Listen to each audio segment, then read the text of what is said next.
What's up guys, and welcome back to another episode of the Realistic Summer Career Mode. This is episode number 13, and we start today's stuff with a look at our fixtures for March on the back of our throwaway against Bournemouth, back-to-back draws against Chelsea, and then the Cherries as well, 2-0 up against Bournemouth, and totally threw it away. If we were going to make Europe, man, I can't afford those sort of slip-ups there. And today, 3 games today, and the first 2 are against the same opponent. Yep, Wolves away at Molineux, first in the last 16 of the FA Cup, and then in the Premier League as well. And I promise I'm not going to talk about psychological stuff like I did a couple episodes ago, where I had no idea what on earth I was talking about. Leave that to the experts, Doxy boy. Concentrate on football and FIFA. Anyway, for the first game is indeed Wolves away in the FA Cup last 16. And in today's episode, guys, I do want to talk briefly about Arsenal and also Alexander Zinchenko as well. I'm recording this commentary on Friday night, and I have to say, can't wait to talk about Arsenal, and I will in just a moment's time. Before we get there though, first game against Wolves, this is the last 16 here, and as we know, this year in FIFA 22, I've done really well playing in the cups in England. Less said about it in Spain, the better. But in the Cups in England, I've done a really, really good job. In my realistic career mode with Southampton and another team as well, I won't spoil it for you if you're going to want to go and watch that one. I started recording it back in March. Great career mode, great realistic career mode, beginning with Southampton. And if you want to watch it, there's a playlist available on my channel. But I've done really well in the Cups. And in that career mode there, I reached Wembley every single season of the save. And I believe we reached a Cup final every single season of the save as well. I think perhaps not season 2, or did we? I can't remember. We definitely did in season 1, 3, 4 and 5 as well. But I can't remember if we did in season 2. We might have done. But one thing's for sure, we definitely reached Wembley every single season of the save. I know that's true. And so with the Cups, I've got to say, I'm really enjoying playing Cup football in the Premier League and in English career modes right now. I'm really enjoying it. It's so funny how things have changed, because if you've been watching me for a while, you'll know that I used to kind of just doss about in the Cups. Like, I'm not gonna lie.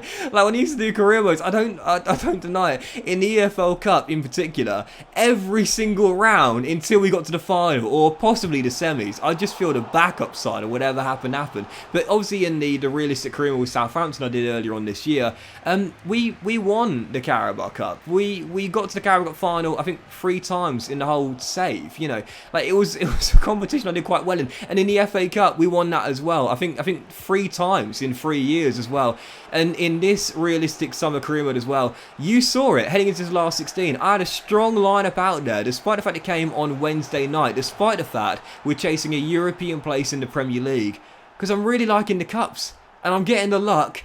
And I'm performing as well. Wolves away at Molineux took the opener through Elise. They battled back and levelled it. But late on in the game, extra time. Oh, Christian Benteke, the Belgian off the bench, former Liverpool and Aston Villa striker, comes off the subs bench and wins it with 3 minutes of extra time to go. Sorry, it was Eze, not Elise, that scored our first goal. But even so, we beat Wolves 2-1 and we're into the quarterfinals of the FA Cup. And it is so funny. But for years on, years out, the Cups, I just did not really go very far in. Ordinarily, yeah, I won a few. But normally I was mainly focused on the league and then Europe and then the domestic cups. How the tables have turned. I'm loving playing in the FA Cup in this year's FIFA, because I continuously go far. I normally get decent cup draws as well. And as you make it through to the quarterfinals, Crystal Palace have got the only championship team remaining, Burnley! We got Burnley, Company's Burnley, and that's going to be the 3rd and final game of today's episode as well. At home at Selhurst Park as well as a Manchester derby, a North London derby, Leicester versus Southampton, the other tie, and we've got the only championship team available. Do you know what, EA? I criticise your game so often, and sometimes it's justified, but I can just say this. Thank you for all the cup draws I get, because I get such good luck in the cup draws, and I never deny it. I always talk about it. I don't know what it is. I can't explain it, but I just get so much luck in the FA Cup draws managing in England. And once again, 7 teams I could have been drawn against. I get the only non-Premier League side available. I get so much luck, and I don't try and deny it either. Burnley at home, and what a massive chance we've got at reaching Wembley.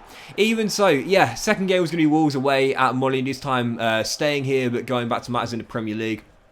Really wanted to discuss Arsenal in today's episode as well. Again, it's Friday night for me, and I'm certainly not going to talk about the off-the-pitch issue. That obviously, for legal reasons, we can't name names here, but I think most people know what I'm alluding to when I say this. The off-the-pitch issues with a certain player that's not been included for training camps for legal reasons. Sorry, I'm not going to talk about the issue, but even so. Regardless of what's going on with that situation right there, if we talk about the positives with Arsenal in terms of the incomings right now, I've got to say, I'm really, really excited. Now, last year, Arsenal, of course, they got off to this terrible start, didn't they, last season? They got a terrible start. First 3 games, they lost them all. Opening day away at Brentford. Can't remember the second game. They got thrashed by Man City 5-0. Didn't score a goal in the first 3 games. Lost all 3. Bottom of the table. And the bookies were considering suspending odds on Mikel Arteta to be the first manager sacked in the Premier League. What a turnaround. They had a great run of form in mid-season, and for quite a while it looked as though they were going to get back in the big time after several years without Champions League football and be back in Europe's Premier competition. In the end, they had a bit of a tough end of season run and ended up dropping into the Europa League places and finishing in 5th. Having said that, when you consider where they were at the start of the season, I think Arsenal, after the first 3 games, would have bitten your hand off had they offered you 5th place, you know. That was a great mid-season run that led them to that 5th place finish in the Premier League, going into the Europa League for next season. And for the signings for Arsenal heading into this season, you know, obviously Matt Turner's come in as a backup goalkeeper. Bernd Leno, as we know, is probably going to end up joining Fulham on a deal as well, though it's not guaranteed, but I think there is definitely a chance it is going to go through at some point. Leno wants to stay in London. They're just trying to agree a transfer fee right now. That would be a good signing for Fulham, actually. Leno's a good shot stopper on his day. But obviously, you know, Ramsdale's their number 1. Turner's come in as a backup goalkeeper. And when you look at the signings for Arsenal this season outside of their backup goalkeeper, the 2 main signings both coming in from Manchester City. As we know, we've seen Gabriel Jesus sign for, I can't remember what the fee was, but it was a really, really great deal for Arsenal. Jesus, of course, you know, showed at Manchester City he knows how to put the ball in the back of the net, but he never was consistently their out-and-out striker. Either it was obviously Sergio Aguero for all the years he was Man City's main source of goals up top, of course, Sergio Aguero, and then of course last season with no Aguero, they often operated with a false 9, if you will, but Jesus still got a lot of game time. It just wasn't as much as he would want in terms of the level of consistency. He'll definitely get it at Arsenal though, there's no doubt about that, and they've now signed a former teammate in Alexander Zinchenko coming in as well. Those are 2 brilliant signings there, and Zinchenko for 30 mil. I think it's an absolutely amazing deal, and I don't think enough people are talking about it. I really don't. He's 25 years old, Zinchenko. He's not even in his final form yet. He's approaching the prime of his career right now, and Zinchenko to me has always been this amazing utility player. If you remember, he started off mainly as an offensive-based midfielder. You know, someone that would go forward and attack in midfield, then phased into a left back and a left wing back as well. He also had a brief loan spell at PSV. But for the years at Man City, he was such a great versatile player. He offered a lot when going forward. He can defend. He's not slow. He's not physically weak either. He might not be the tallest, but really, he's a really great utility player, Zinchenko. Can play in a number of different positions and do a really good job, but primarily, of course, down the left-hand side as a left back and primarily a left wing back as well. Can offer something when going forward, and he's got the energy and the work rate on the defensive end. He's won several things with Manchester City, of course. He's won 4 Premier Leagues. He's won an FA Cup. He's got a few EFL Cups to his name as well, and he spent time playing European football too. For 30 million, I think that's a fantastic deal for Arsenal. He's clearly good enough to play in the Premier League. That doesn't even need to be talked about. And for all the years he's been there, he's got the physical capability to handle playing in the Premier League. He's got energy. He's got stamina. He works really hard as well. And I think that's a brilliant signing for Arteta. I think the Jesus deal was 50 mil or possibly 45 mil. 75 million for 2 players at Manchester City with proven records that they know how to get the job done and operate and even with inconsistent sporadic game time, offer so much for Pep Guardiola for all the years. Now they're going to get first team football and more of it consistently under Mikel Arteta. I've got to say, Arsenal have done really, really well with those two signings from Man City there. And being former teammates too, they have a good bond. That's a great couple of signings. And when you factor in the Fabio Vieira deal from Porto as well, for I believe less than 30 million, the kid only turned 22 a couple of months ago. I've got to say, Arsenal has spent quite a bit of money, you know, over 100 mil, I believe, on just these three signings here.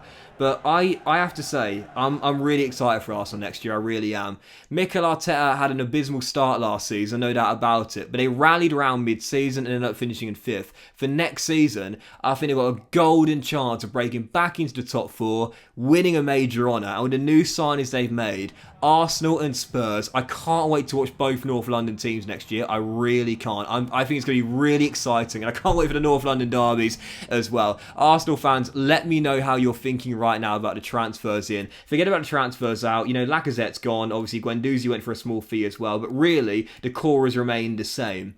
How are you feeling about the upcoming season? Forget about the off-the-pitch drama. Let's focus on the things we can discuss legally. How are you feeling about the upcoming season? I really can't wait to see what Arsenal and Spurs do next year. I think it could be a great year for both North London clubs. Arsenal fans, let me know your thoughts on the transfers, particularly the signings in, and what you think about the Zinchenko deal as well. I'm excited for Conte, Arteta, Spurs and Arsenal next year. I cannot wait. I think it's going to be some great times in North London next season. But that was this episode of the Really Summer Career, guys. Big thank you for watching. If you enjoyed it, if you haven't, drop a like. Much love to you all. Have a fantastic day. Heading to Wembley, by the way. Just beat Burnley into the FA Cup semi-final. I love the FA Cup now. Have a great day, guys. Much love, and I'll see you for the next episode of the Realistic Summer Career Mode very soon.